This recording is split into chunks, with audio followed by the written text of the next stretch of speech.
Sebelumnya perkenalan dulu nama lengkapnya, terus di Suaka sebagai apa? Oh ya, sebelumnya perkenalkan nama saya Faiz Al-Haq, di Suaka sebagai pemimpin umum tahun 2025. Oke, sebelumnya terima kasih buat Faiz ya karena sudah bersedia untuk diwawancarai gitu ya. Karena aku sangat butuh sekali narasumber-narasumber dari anak LPM. Aku kan tentang ini jurnalis kampus, jadi aku ngiterin satu-satu tuh. Suaka, reaksi, jurnal pos JJP. gitu, diputerin gitu. Faiz sebelumnya jurusan apa? Aku sosiologi.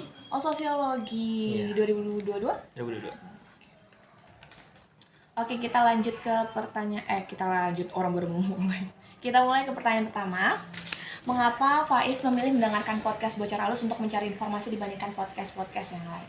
Sebenarnya aku merasa podcast ini tuh lebih bisa dipercaya dibandingkan podcast-podcast yang lainnya. Karena si penyampai informasinya itu orang-orang yang hadir di podcast itu tuh kan mereka tuh jurnalis yang dimana mereka bekerja berdasarkan framework jurnalistik. Jadi aku percaya informasi yang diproses melalui framework jurnalistik itu jauh lebih bisa dipercaya dibandingkan dengan yang lain.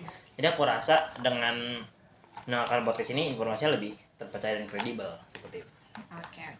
Nah, apa yang membuat Faiz merasa bahwa podcast ini lebih relevan untuk Faiz sebagai seorang jurnalis kampus khususnya? Karena di podcast ini selain kita dapat informasi ya, kita juga bisa mendapatkan gambaran sekilas sekelibat bagaimana proses jurnalisme itu berjalan di belakang layar. Bukan hanya sekedar menulis, tapi jurnalisme kan tentang menggali informasi, mencari informasi, mendekati narasumber dan segala macam. Dan melalui podcast ini itu dapat istilahnya gambaran sedikit lah yang bisa diambil, yang bisa diterapkan di sini.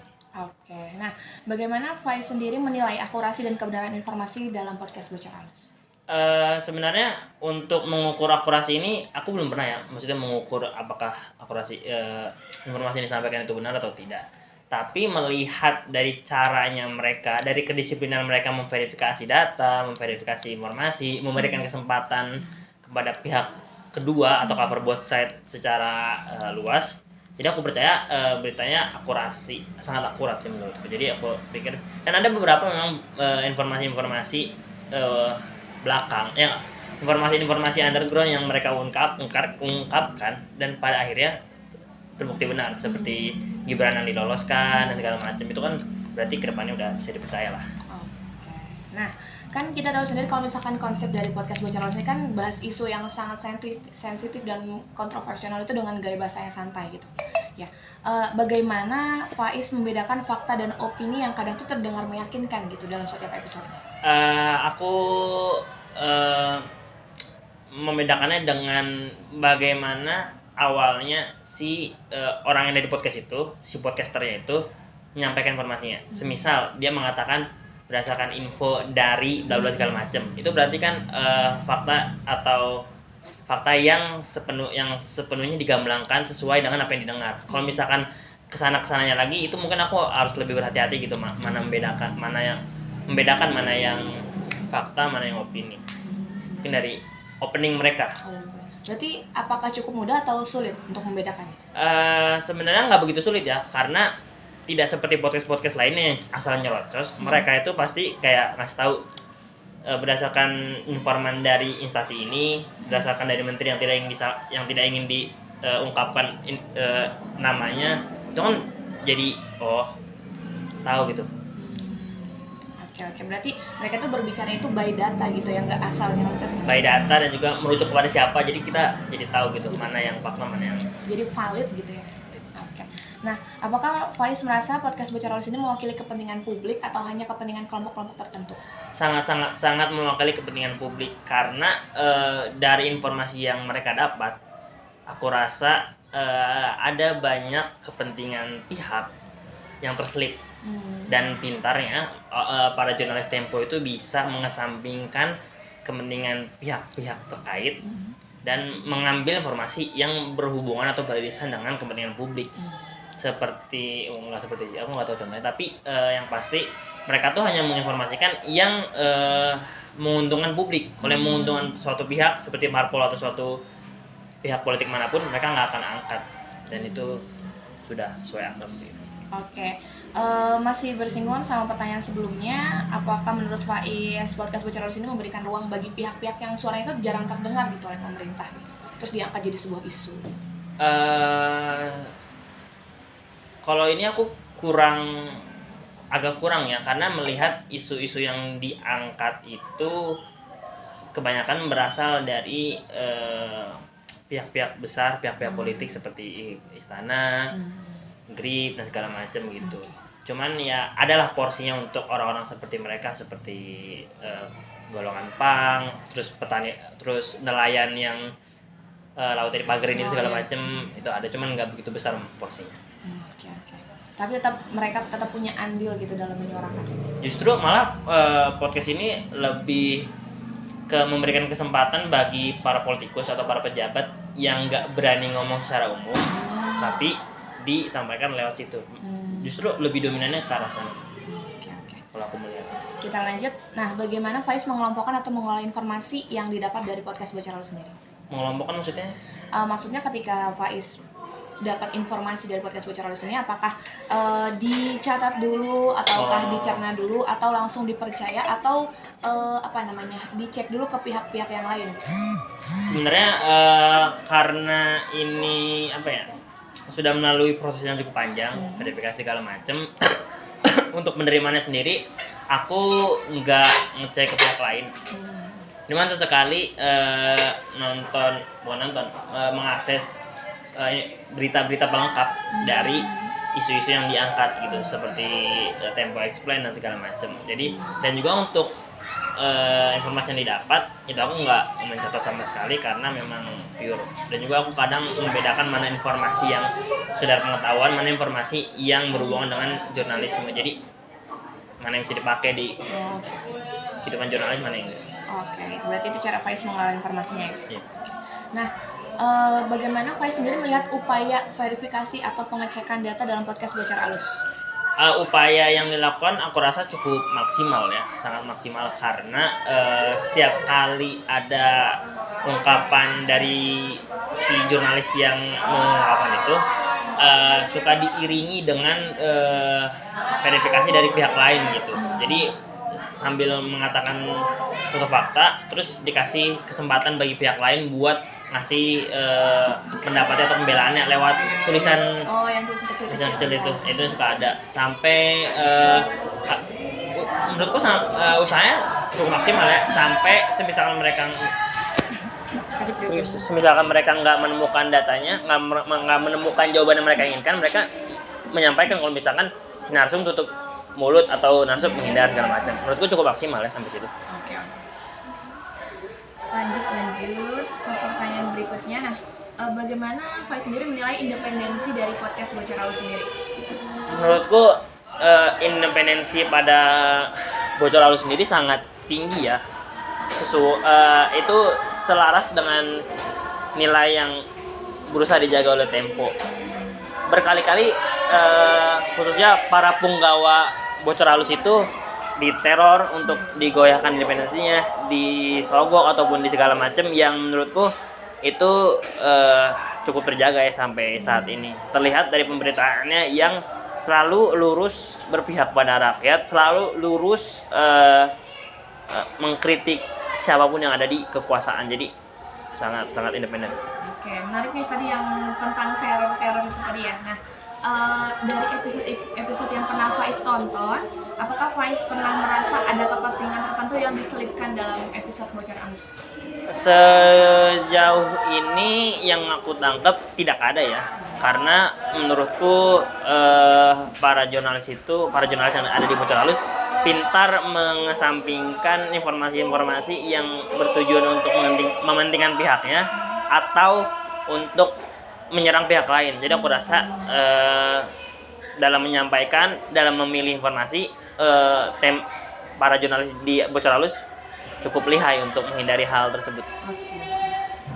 Nah, tadi kalau misalkan kita bahas sedikit ke prinsip jurnalisme, itu kan ada sebuah prinsip yang dimana jurnalis itu memberikan sebuah ruang diskusi atau forum publik gitu ya.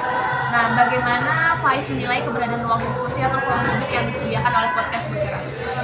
menurutku itu terbuka sangat lebar ya, karena kita lihat beberapa pihak luar eh, di luar Bocor Halus itu yang ikut podcastnya, seperti anggota Kontras, Pak Erick Thohir dan segala macam, yang sama-sama mendapatkan kesempatan untuk menyampaikan pengalamannya, menyampaikan pendapatnya, dan Pak Erick Thohir pun mendapatkan kesempatan untuk memberikan sanggahan dari Bocor Halus episode sebelumnya. Menurutku itu sangat luas sih. Apakah ruang diskusi tersebut efektif? Sampai sekarang efektif karena informasi yang disampaikan itu tidak terpotong gitu. Maksudnya bukan tidak terpotong, maksudnya tidak disampaikan melalui tulisan, melainkan dengan memberikan kesempatan orang itu ngomong langsung di acara podcastnya, bukan dikutip atau mendiam segala macam. Jadi sebenarnya tinggal bagaimana tokoh atau pejabat publik yang disenggol mau untuk mengklarifikasi aja. Misalkan dia mau dan ada itikat baik datang ke Tempo, ya pasti mau untuk diskusi pasti akan terbuka lebar kesempatan itu.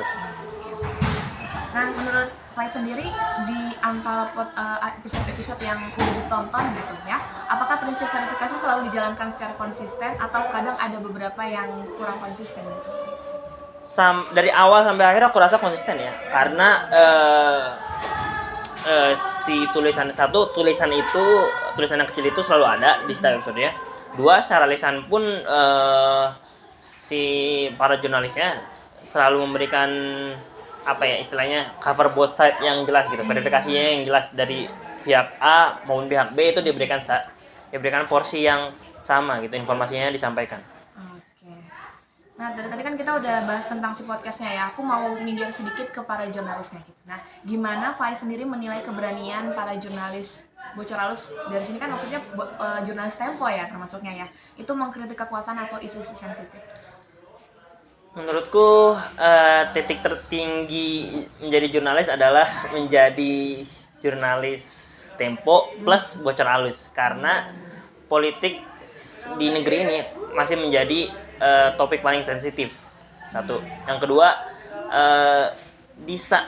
meskipun mendapatkan teror seperti Cica dan juga si yang cowoknya, aku lupa namanya. Bukan bangkit tikus, yang ditempong mobilnya dekat kantor polisi segala macam 2 kali. Si Husein. Menurutku itu sangat berani ya, karena satu, mereka menyampaikan berita yang sensitif. Yang kedua, mereka menunjukkan mukanya di depan umum. Itu menurutku keberanian sangat tinggi ya, karena titik tertinggi ya di situ.